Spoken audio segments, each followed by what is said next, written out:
Adjectives. So, Miss Marcy, did you teach on the attributive adjective last week? We covered the vocabulary. Okay. I'm being a smart aleck. I will.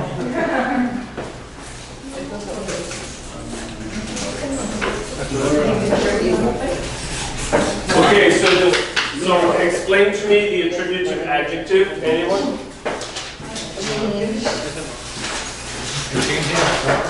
Better? Okay.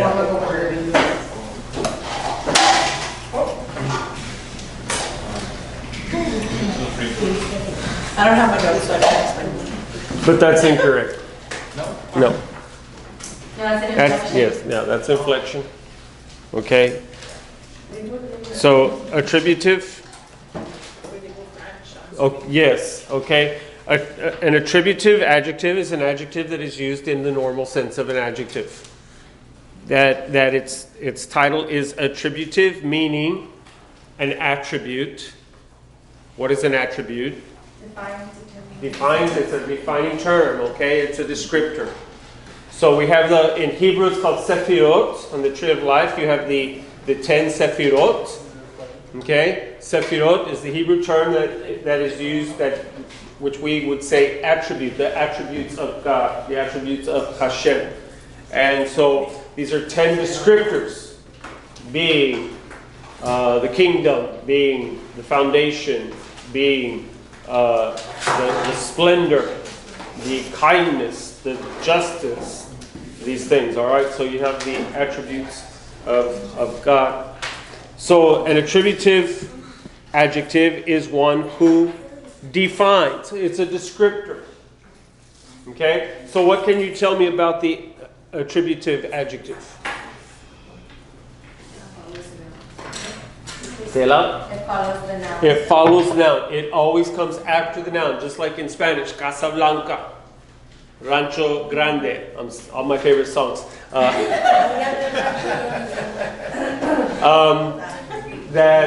That the adjective follows the noun. Okay? So, where in English we would say White House, a White House. In Spanish you would say una casa blanca. So in Hebrew you would say the same. It follows that same term. That you have the noun first and then you have the adjective following. Rather than in English where you have the adjective first and the noun following. Okay? So, the first is that the adjective always follows the noun. Second, that they are side by side. That they will always be side by side. There will never be any word in between them. Okay? So, these are attributive adjectives. So, they're always side by side. They're always right next to each other. Okay? This is the adjective. This is the noun. Okay? So what noun do we have here? Melech. Melech. Everybody say Melech. Melech. And what adjective do we have here? Tov. Tov. And Tov means? Good. And Melech means? King. King. So, you have Melech here. This means king. You have Tov here. This means good. Okay. Tell me how we get Melech. Mem. El. Lamed. El. Kaf Sofit. Okay. Okay, so that's Melech, which means king. Okay, give me this. Tell me how we do this. Tov. Tet. T. No vowel.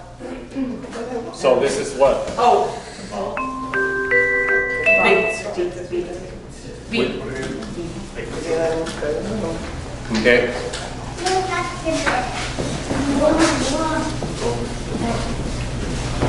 King. Good. King good. All right. So in an English phrase, what would we say here? The good king. Or good king. A good king. A good king. Okay. Not the, because there's no definite article. Okay. There's no definite article. The definite article is the word the. Okay. So in Hebrew, if there is no definite article, there is no indefinite article. Okay, are you with me? There is no indefinite article. There is no a or an in Hebrew.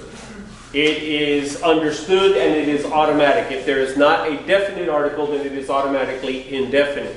So in English, Melech Tov, king good, you would say a good king. Very good.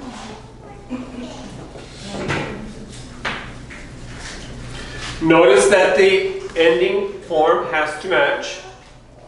Okay? This is masculine, singular. Okay? You got masculine, singular. So tov is also what? Masculine, singular. It must match. Okay? Down here, what do we have? Okay? Melachim. Melachim tovim. Everybody. Melachim tovim. Again. Melachim tovim. Okay? So Melachim tovim means Good kings. good kings. So give it to me. Melech. Shabbat. Apostrophe. Where is it? Lamed. L. A. Kaf.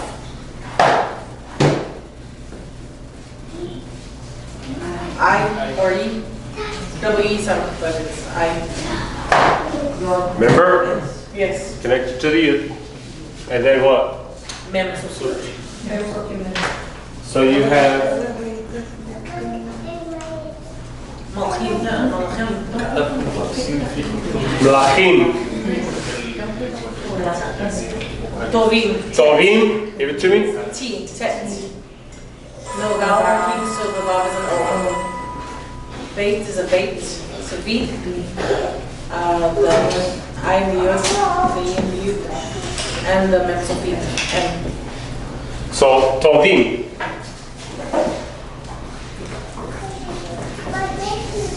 It must match. Remember the adjective, the attributive adjective must match in gender, Gender, number, and definitiveness. Okay, whether it's definite or not definite. Okay, so here we have Melachim tovim, Melachim tovim. Okay, so notice that the ending is masculine plural. I am. The vowel yud mem. This is masculine plural. Masculine plural. So is it matching? Yes. So is it correct? Yes. So what are we saying? Kings? Good. Or king's goods?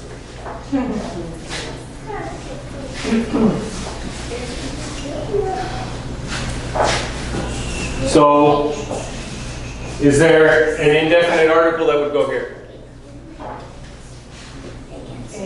Or the? No. No. No, it's plural. So just good kings. Okay. Over here.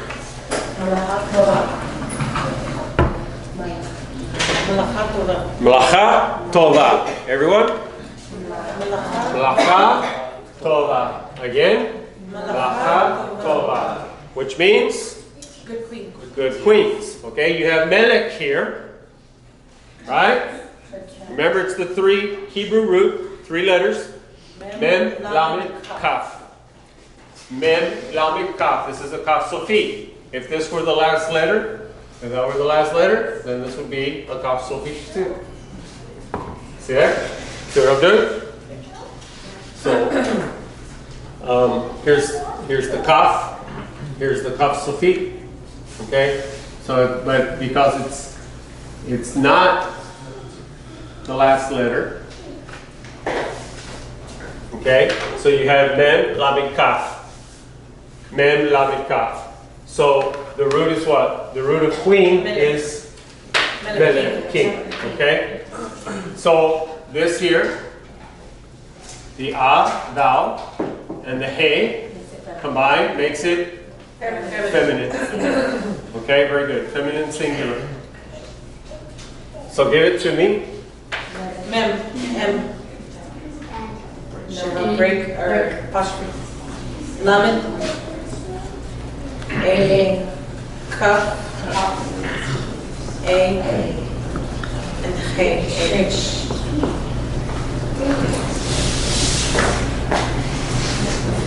Malacha.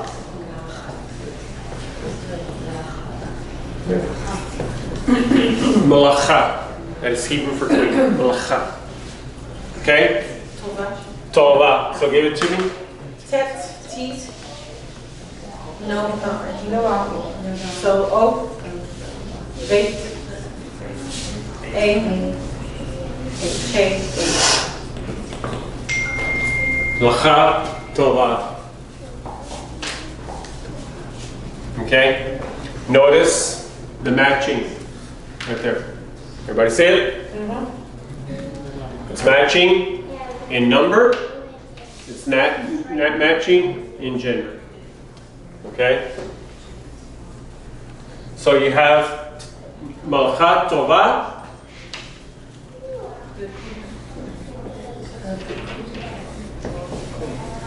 So it would be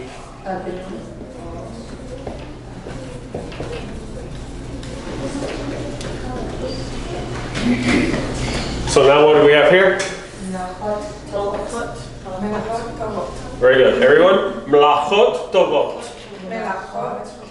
Okay, not too long on the meh. Okay, that's why it's got that cut there. So it's melachot. Melachot Tovot. Okay, which is? Good queens. Queens. Okay, you have this turns it into female plural. The vav is an O and the tet. So we're matching here. The top. Top. Okay? So you have, so give it to me. Melik. Probably mem. Break. Break. Lamed. A. Kaf. No vowel. No vowel. Top. Now you have the Tet. T. same sound, different letters. O. There's no vowel, so it's an O. Beit. O. No No vowel. vowel, so it's O and Top. top.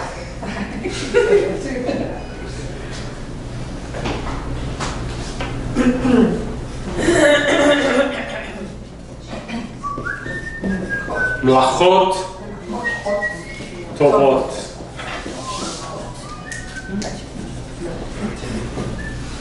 Good queens. Esa es la canción favorita de Joey. Okay. So let's do this.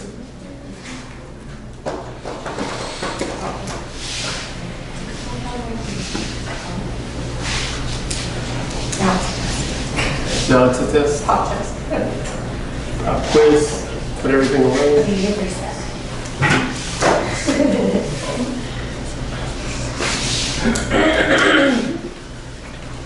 Spelling test.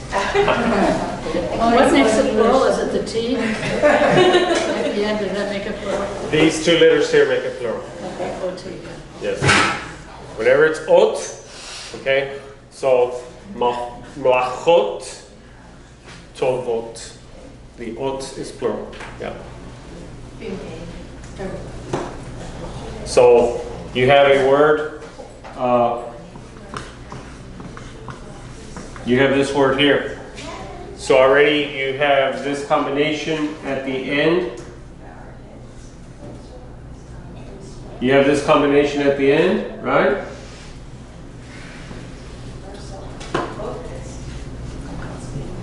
I'm trying to remember which one it is. We'll go with this one. It's tough. It's tough. You're confusing me. No, for Torah it's tough. Okay. So, is this right? Yes. So you have this combination going. Okay? So right here that tells you automatically what? That's feminine. Feminine. Singular. Okay, do you see that? Gloria, you see that? Yeah, with me here? So this vowel and this hey at the end tells me it's feminine singular. Okay? So that means in order, that's Torah. Okay? That's Torah. Okay? In order to pluralize it, what? Put a T at the end. Vav in the top. OT. OT. Vav in the top. Huh? Vav in the top, clearly. OT. Good. Okay, yes. Torah tot, right? Yes, and this is an irregular, so it's actually going to be Torah tot. Oh. Okay, so you'll take the Torah, and here will be, I think it's a top, I don't remember. Okay? It's what happens when you get into irregulars. That's why I need to follow my notes. I always get in trouble. All right, so, but it would be Torah tot. But the point being that this is the female, feminine, singular. Feminine, this is feminine plural form. Plural, yeah. Okay, the OT. Torah. Yeah, you went from this feminine singular to this makes it feminine plural. Okay? All right. So let's do this.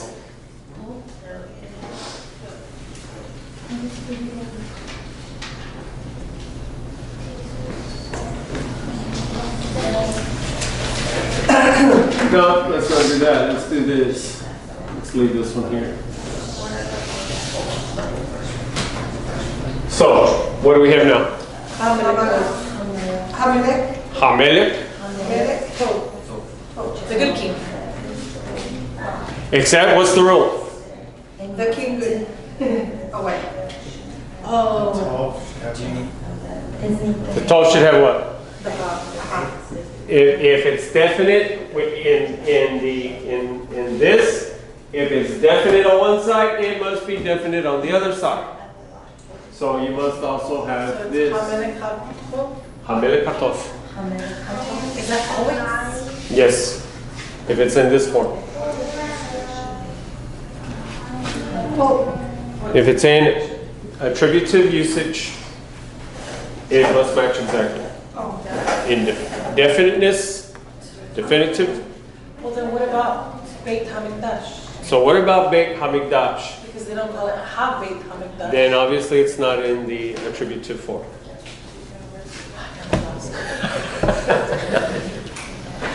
Well, we were talking about the. So how do you spell that, the first word through then? H? This would be Hey. The one before. H? Hamelech, H, yes. A, yeah. H, A, M, E, yeah. Everything is the same, it just has the definite article put in front of it. Okay. Okay? Same here. Everything is the same. Okay? If I do this here, then I must also do this here. The kings, the good. Okay? Same thing here. Ooh, that's a big game. Same thing here. Then it must follow suit on this side as well. This is what tells you whether or not it is attributive. Okay? Because there's another adjective form that is called predicate. The predicate adjective.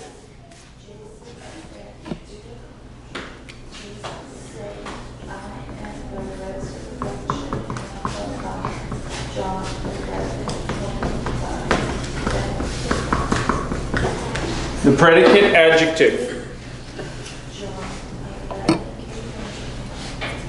What do we mean by predicate?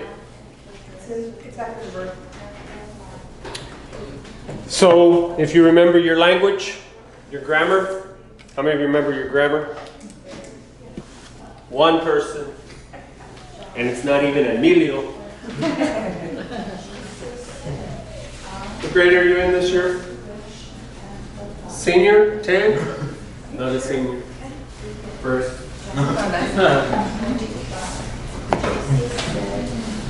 So we're talking sentence structure. So you have the subject and you have the predicate.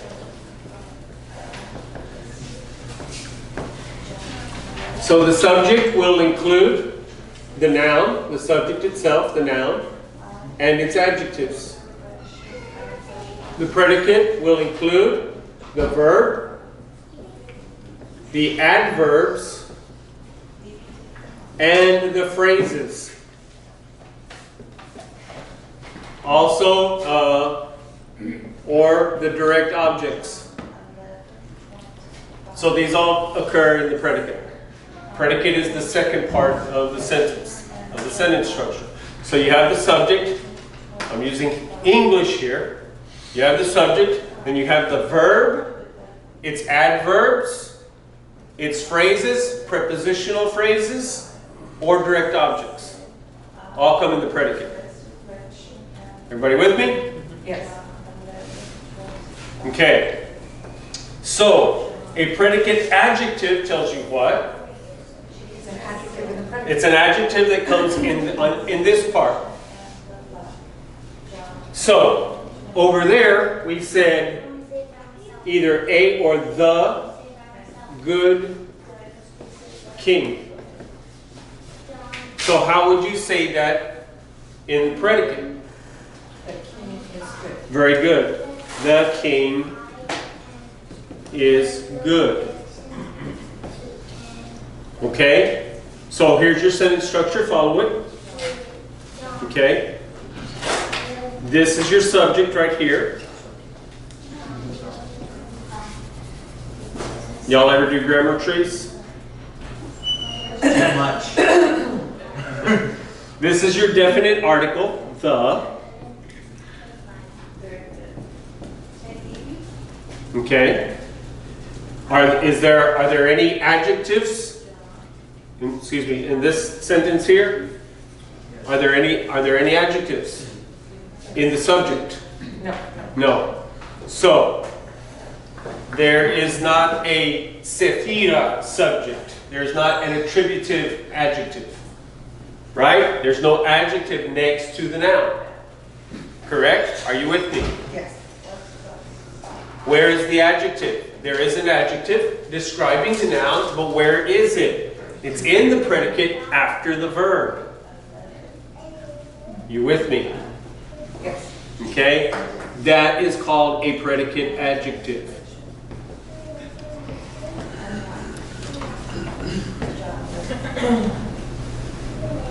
Because good is describing king.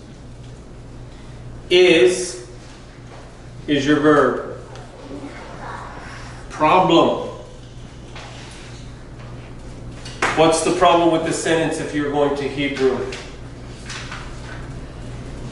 That there is no to be. There is no verb to be, so there is no is. So you simply say, the good king, the king. Good. Good. So if the adjective is not in front of the noun. If they are not, now, not always. With the predicate, it gets real fun. There's a whole lot of fun involved with the predicate adjective. Okay? One thing about the predicate adjective, okay, that you need to note. Never takes, and this answers Nora's question, the predicate adjective never takes a definite article. So you would not say HaMelech HaTov here. Okay? You would not say HaMelech HaTov. You would simply say HaMelech Tov. So in English, you would say, so using this over here, HaMelech, But you don't say hatov, you simply say hamelech tov. So here is understood. Is everybody with me? There is no verb is in Hebrew. There is no, you said no to be. There is no to be in Hebrew. The. On the predicate adjective, there is no direct definite article. At the beginning, either the. It will be at the beginning of melech, of the noun, of the subject, yes. In the predicate, no. So it would be, this would say hamelech tov. And that would be your sentence. This is the subject. The verb is understood. This is your adjective. Okay? So it would say this. If I can help you out. Hamelech tov. Saying the king. There is no verb be, so you have it's understood is good. Now, in saying that there is no verb to be, this is why in your English translations the word is are those types of words, the words of the forms of to be are in italics. Because in the Hebrew, in the original language, it's not there. It's understood. Now, but by not being there, why is it not there?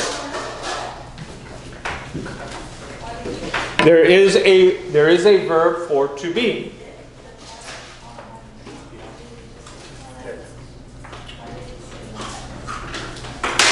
Because Remember? that's what God said to when Krishna said, Yige, Asher Yige. I will be what I will be. Okay? So there is a verb form to be. Why is it not used in regular usage? In common usage? He used it. Well, he used a lot of words. He used it as an attribute to. Okay? Here, that yes, what it is this. When in Hebrew, when you say to be, when you say I am, it is a permanent situation. A permanent setting. It is the same, similar to in Spanish between soy y estoy. Okay? Soy meaning what? Permanent. A permanent situation. Estoy meaning temporary. Yeah. You didn't know that? Well, that's the difference. That's why sometimes you say soy and sometimes you say estoy. Yeah, okay, we'll just- Estoy aquí saying what? No, But am I going to stand here forever? No. that's wrong. So soy Ed King. Am I always Ed King, or is this just a temporary name for me? Depends if you get killed. Thank you. God forbid. The wish is coming from this congregation. Okay, so soy Ed King, right? That's my name forever in this life, as long as Gloria has nothing to do with it. That's my name. All right. But yo estoy aquí. I'm not here forever. Why? Because in a couple of hours I'm going to leave and go home. Right. Okay? The same thing is true in Hebrew except for more so. Saying what? When you use the term I am, it is so permanent a form that it is eternal. To say I am means always, forever. So, am I eternal, always, forever? No. There is only one that is, there's only one who is eternal, and that is God Himself. Therefore, the verb to be is only ever used as an attribute to God Himself. This is what caused Yeshua problems when he said, before Abraham was, I am. He used that form. And it got him, they were going to push him off the cliff, remember? Okay? So, that's why. So, to say I am, to say you are, whatever, that puts an eternal permanence upon you. Therefore, in Hebrew, it's not used.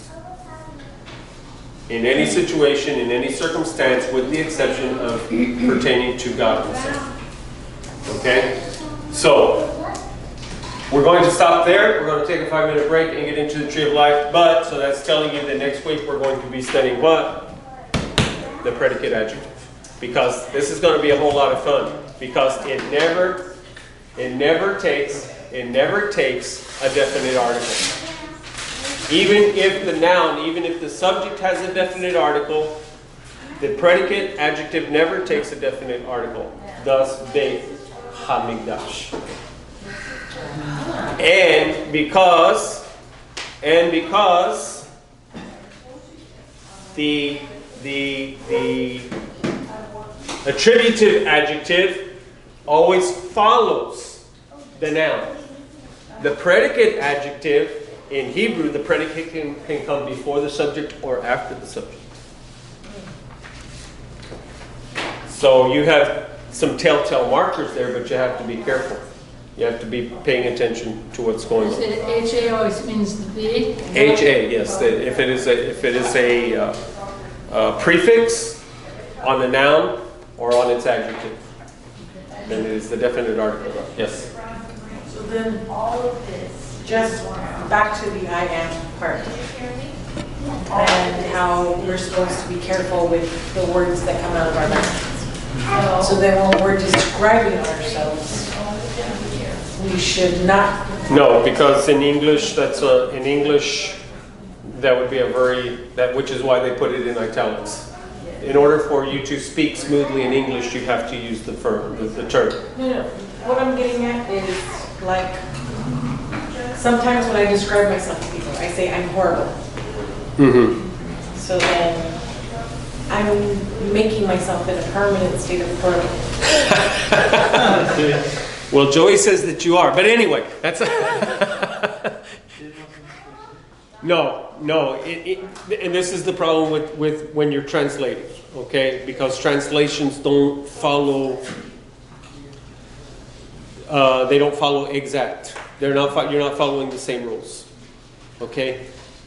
So that's why I was saying Spanish more or less follows those rules.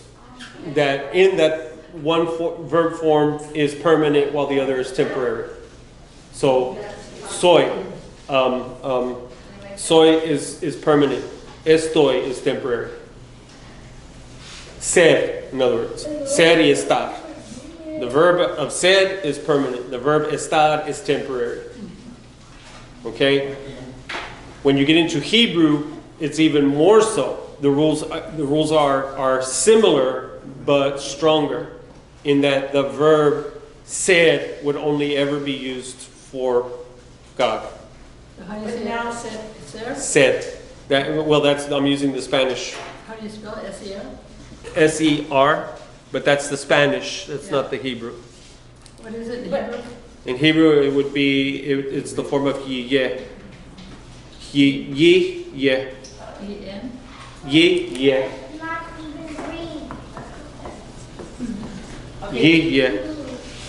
But with us learning these things, these rules, these. Does that mean I am?